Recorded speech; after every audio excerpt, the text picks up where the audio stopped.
Hello, welcome back. Oh gosh, this eyeliner is just the worst, absolute worst. And I'm back with newly refreshed eyeliner and lipstick. This is that MAC 24-hour brush stroke. Don't listen to it. Love the way it applies, hate the way it lasts, because it doesn't last 24 hours. It barely lasts 2 minutes, so don't go for it. That's my 2 cents.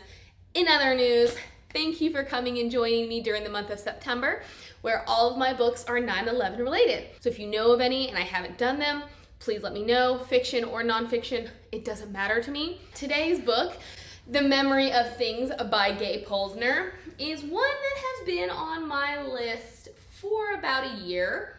I did tell myself, okay, Beth, you have a year to read this book. Did I actually get around to reading it? No, because I had so much other stuff to do. So I bit the bullet and I bought the audiobook. And I gotta say, it wasn't bad. There is a dual perspective. The girl, as well as this guy named Kyle, they're both around 16. We get both perspectives, and it's not that I minded the girl. I think it was more to do with the writing than the narration, but I did think that the narrator was a little cynical and it didn't help things. Opens on 9/11 with Kyle, who lives in New York and goes to a New York high school, is fleeing the city. He is crossing the bridge. He spots something, this pair of wings. He's like, oh my gosh, there's a bird on the bridge. He turns around to try to save this giant bird, only to realize it's a teenage girl. He is under the impression that she is going to jump, so he drags her along with him, takes her to his home, and they essentially wait things out there. She has no memory of who she is. She doesn't even remember the towers or the towers falling. She just kind of hangs out with Kyle. So she doesn't really have much of a story. The story is more about him dealing with 9/11 while trying to figure out who she is. I'll go through her real quick. Her name is Hannah, and all the news stories that had been big news stories were pushed back when 9/11 happened. And one of the big news stories in this novel is the rape of a young girl by these teenage boys. Eventually we learn that Hannah is actually the daughter of one of the defense attorneys for one of these young men. My problem with that, I liked it. I thought it was really interesting because that is big deal. That is big news where these prep school boys are getting away with something they shouldn't be getting away with.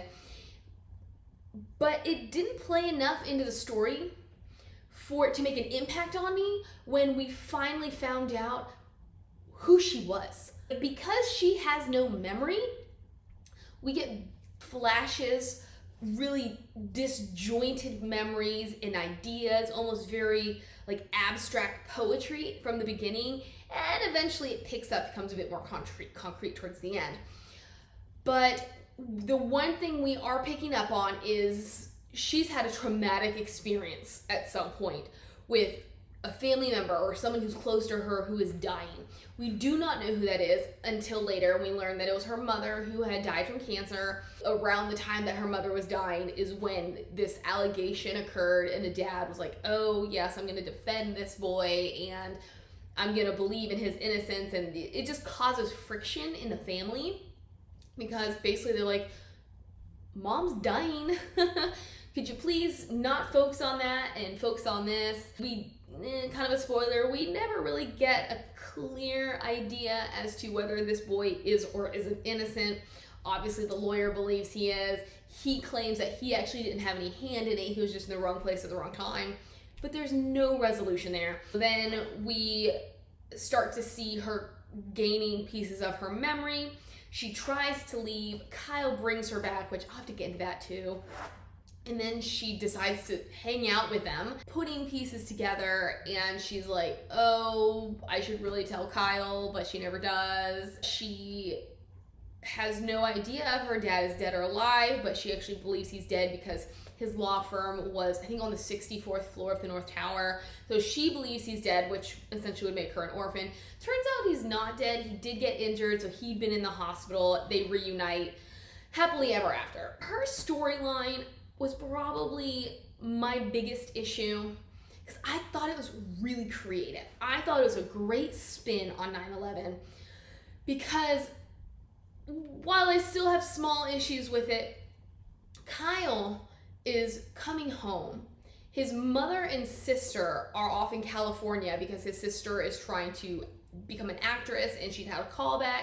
So then I liked how this played into things because they couldn't come home because their flight was the morning of 9/11. So that was interesting. His dad is a police officer, so he's got no idea if his dad is dead or alive. He cannot get in touch with the rest of his family. He's essentially all alone in his apartment with this strange girl who has no memory, who he just found, and it appears that she had been at the epicenter of the towers. And then we do have his uncle Matt, who had also been a police officer and had gotten into an accident and now is a paraplegic.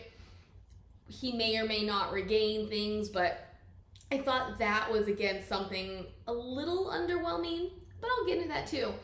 But I really liked how Kyle, even though we didn't know who Hannah was, she was something that grounded him in a time when he had nothing to ground him because his parents were both out of the picture.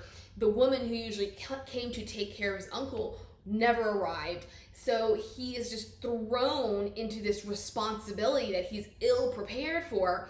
So I liked that he had this source, something of comfort. Even though he had no idea who she was, he was like, I'm taking care of her in a very different way than he's taking care of his uncle. And he's making sure she is safe and well taken care of. The problems that I do have, this book takes place over the course of a week or two. And this is a personal issue, which if you have watched any of my videos, you know it's one of my problems. They're in love, or at least he's in love with her after like 3 days, and I keep trying to tell myself, okay, he's a teenage boy going through a traumatic experience who's essentially left all by himself, and okay, she's a pretty girl. Doesn't play too much into it, except we are continually reminded that she's a pretty girl, and I'm like, I just don't care. Like, that's not factoring into my equation for the story. I could see how he would attach himself to her because of the situation, and he would form feelings for her faster than maybe he would under normal circumstances. But still, I didn't need it, I didn't want it, I didn't like it. This goes into the kind of the issue that I had when she left. So the day after he brings her home, she showers, she sleeps, she eats, and then she's like, I'm out of here. He says, I gotta go find her. Part of it I understand because he is afraid. He has been afraid that she is going to try to kill herself. I can understand maybe that is still the fear he has. Maybe he's worried about her safety. But more so, he wants to find her just because he doesn't want her to leave? I would be worried. I'd be like, this girl who has no memory, how can she take care of herself? Like, where is she gonna go? So I still would have tried to find her. Maybe I blacked out. I honestly have no idea how he found her, but he does. And it's at this point where my true lack of understanding comes in. Because I can understand him going, finding her, and being like, hey, just please come back with me. Right now, I think it's just the best thing considering the circumstances. Her, saying yay or nay. But what happens, like, you need to come back with me. And she's like, I really don't want to. He also knows he either needs to take her to the police to file a missing persons report or to the hospital because she has amnesia. Yet, because she's like, but I don't want to go to the hospital and I don't want to go to the police station. And he's like, oh, okay, well, you still really need to come home with me. And she's like, but I just don't want to come home with you. Yet she comes home with him anyway. That was problematic for me because I did not have a good enough reason on her part for coming home with him. And I felt like it was, he forced her to come home with him. He didn't provide a valid argument to convince her, like, this is in your best interest. She left for a reason. I still don't understand what that reason was, except that she felt like she shouldn't be at his apartment, which she's kind of right. if you think about it, it's kind of creepy. Like, this teenage boy brings you home. Granted, he didn't do anything wrong, but after that first night, that first day, if you're not talking to the guy, why are you staying there? So I thought it would be much more interesting if she had left and then they had reconverged. Kind of from that moment until almost the end, I thought this book was relatively boring. It could have been far more interesting if we either did not have her perspective or ratcheted up her perspective. Because I did try to crack this book open once before, and I was so bored and disinterested by her poetic point of view that I started skipping her chapters, only to realize I kind of needed her chapters because I didn't realize they were her chapters. I just thought they were these really weird inserts in between Kyle's chapters, but his chapters, his storyline drove the narrative. If we'd had more, like, even if she'd continued to be an amnesiac, I'm completely fine with that. It was like a drop in the water here, a drop in the water there, and nothing was tying together. Nothing was making sense. It didn't even really have to make sense. Like, I would have been fine. I enjoyed those flashes of there's something wrong in her past. I thought that was incredibly intriguing. But then we would not continue that thread. We would jump to something else. Their timelines were jumping back and forth and overlapping each other. So if we were in his perspective and he had checked in on her, and then he said, oh, I'm gonna go get you a glass of water. Then we get however much of her perspective and her deciding something, like maybe she's gonna leave or go to the bathroom or something. And then we come back to him and it's taking so long. When he comes back to her, I'm like, did she leave? Did she not leave? Is she there? Where are we connecting with our storylines? So I liked the memory of things because of the story that was presented. I didn't like the memory of things because I thought it was boring, and I thought that Polisner didn't take advantage of the best parts of her story. In any case, to finish off Kyle, he is doing the laundry, washing her clothes, only to realize that there is an ID. He had been washing her school ID multiple times because he could not get the smell out of her clothes. And so he figured out where she went to school, and he could kind of figure out parts of her name. Where to go? Okay, so we'll just jump. So he's watching the news. An old interview with a lawyer representing one of these rapists is on. He somehow puts the pieces together. I'm still not convinced by the letters we were given of the name that he really could have figured it out, but he does. He figures out who Hannah is. As the dad says something about his wife had died and he had a daughter named Hannah.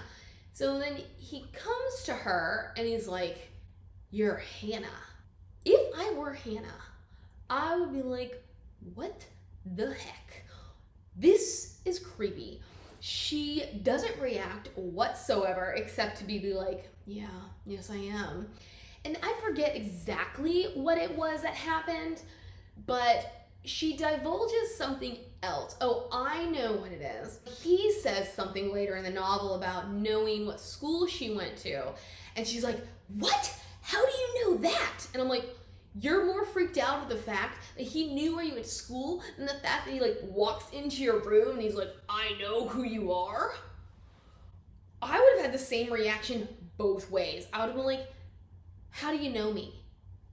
Unless I'm a missing person with my picture flashing up on the TV, how do you know my name? Well, there's no indication of who I am, either from myself or to myself, so how can you know anything? So I just didn't think it worked. He is continually taking care of his Uncle Matt, which I thought was interesting, although my problem with that was we're led to believe that this accident is somehow work-related because Kyle is essentially a disappointment to the men in his family because he's not manly. He doesn't want to do manly things. He'd rather be smart and go to a smart school. He has this great relationship with his Uncle Matt, but he's not living up to the potential of someone who's going to be a police officer and follow in the footsteps of all the men in his family. We're just given this impression that Uncle Matt's injury had something to do with being on the job. It was actually a motorcycle incident in which the opposing driver fell asleep at the wheel, knocked him off the road, and now he's in the condition he's in. The hope is that he will regain something. He still does have his mental faculties. It's been about 6 months or so.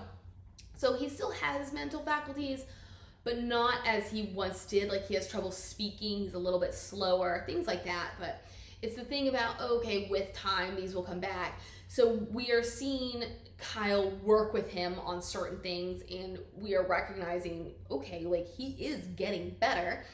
Although I thought it was a little quick, considering he's had a carer for 6 months, and then over the course of like 3 days with Kyle's 24/7 supervision, he's all of a sudden able to do things he hadn't been doing. There's a possibility of him regaining maybe some of his physical capabilities.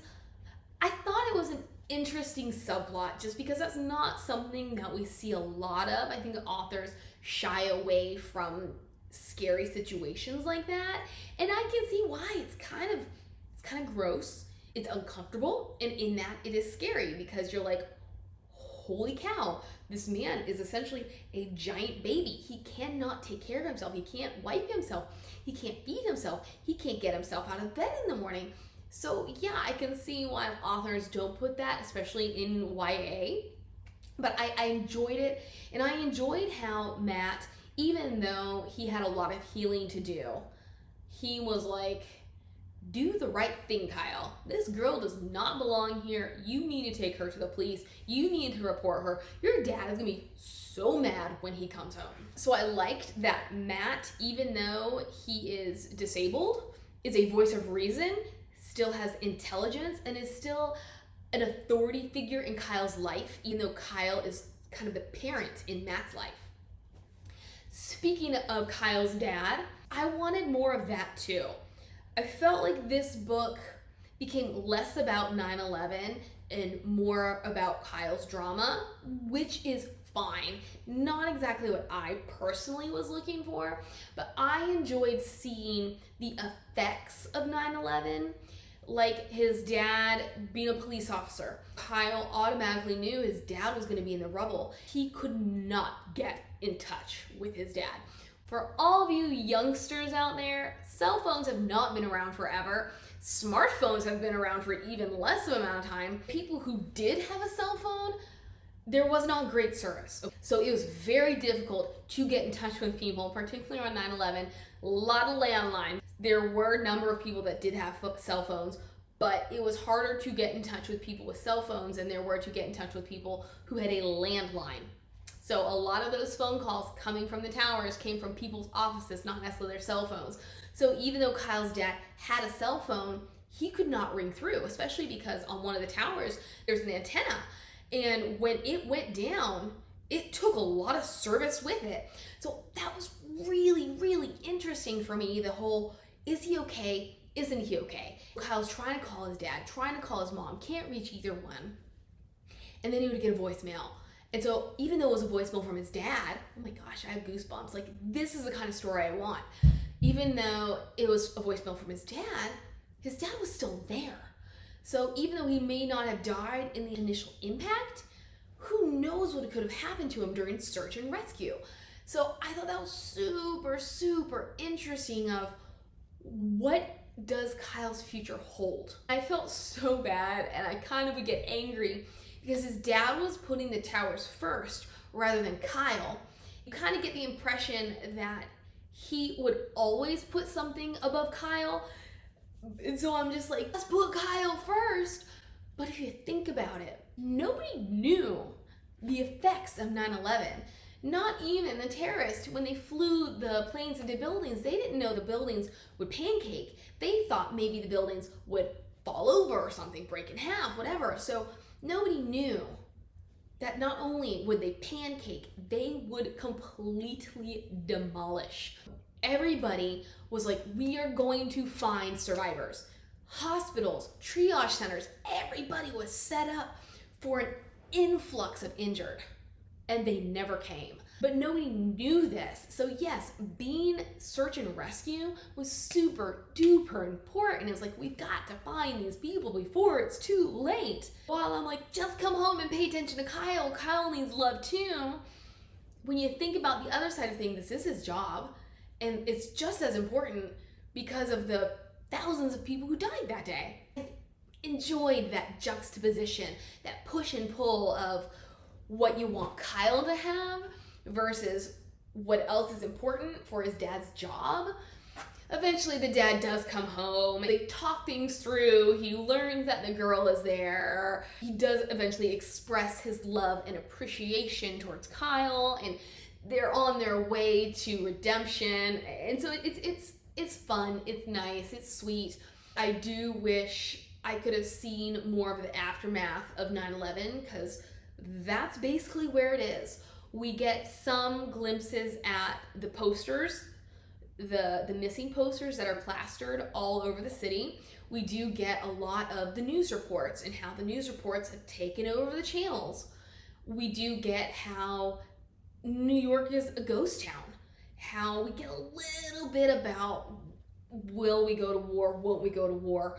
But the book was mainly about Kyle and this girl, which at some point I was like, can we call her something else? Can we at least make up a name for her rather than calling her the girl? It is just about him falling in love with her, eventually discovering her identity, getting the full story behind her. She was at the Twin Towers because her mother had a favorite restaurant, and every Tuesday they used to go to this restaurant. Even though the mother had died, Hannah had still been going, and she'd been wearing the wings because she's a ballerina. Her mother had been a ballerina. She goes to school of performing arts, and she would wear them in homage to her mother.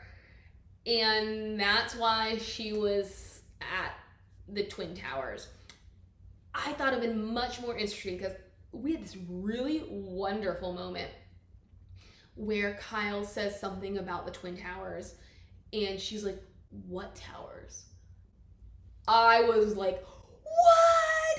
Yes, this is gonna be so great. Only for nothing to happen with that. I thought that would have been a really interesting way to go with her, because then it would have explained things to the younger generation who doesn't understand 9/11. I thought it would have been a great opportunity to have him kind of teach her, walk her through what happened. Even though he doesn't know anything, he can kind of tell her what the towers were. He can tell her what happened. He can tell her where he found her. We could have had this really great teachable exploration,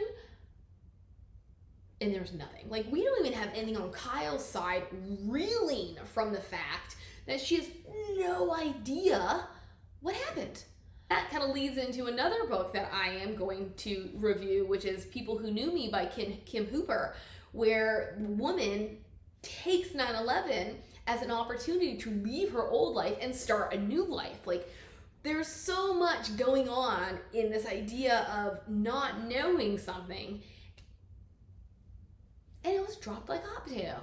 And I was so disappointed, so disappointed. That's basically it. I think I touched on all the points that I wanted to touch on. I think I remembered all the things I meant to remember. If not, put it down below. But yeah, Kyle's mom and sister come home. Hannah and Kyle not really profess their dying love for each other, but they reciprocate each other's feelings, and you get the impression that they will be pursuing something in the future. One thing I didn't mention was the morning of 9/11 had said some mean things to her dad because of the situation they'd been in with her mother's death and the way that the dad was handling it and his job and whatnot. And so she did harbor a certain amount of guilt in knowing that he was dead, and that was the last thing she'd said to him. So then we get this idea that they're going to repair their relationship, and yeah, Matt's on his way to healing. It was a nice book. It was a short book, thank goodness, but it wasn't the book I'd been hoping for. There were flashes of what I wanted. So I guess what I'm going to tell you is some of my expectations, my personal expectations, were not met. So within that scope, it's a biased review. It is something that maybe you would have a different opinion on because you are wanting something else from this book. However, on the mechanical side, the writing, the execution, the storyline, that is probably an even bigger issue for me, where I was bored and I thought she had some stronger moments that she didn't take advantage of. Again, the whole dual perspective could have been better as well. If you want to listen to the audiobook, do it. If you want to leave a comment, if you want to subscribe, if you want to do all that fun stuff, do that too. And I will see you next Friday. Bye.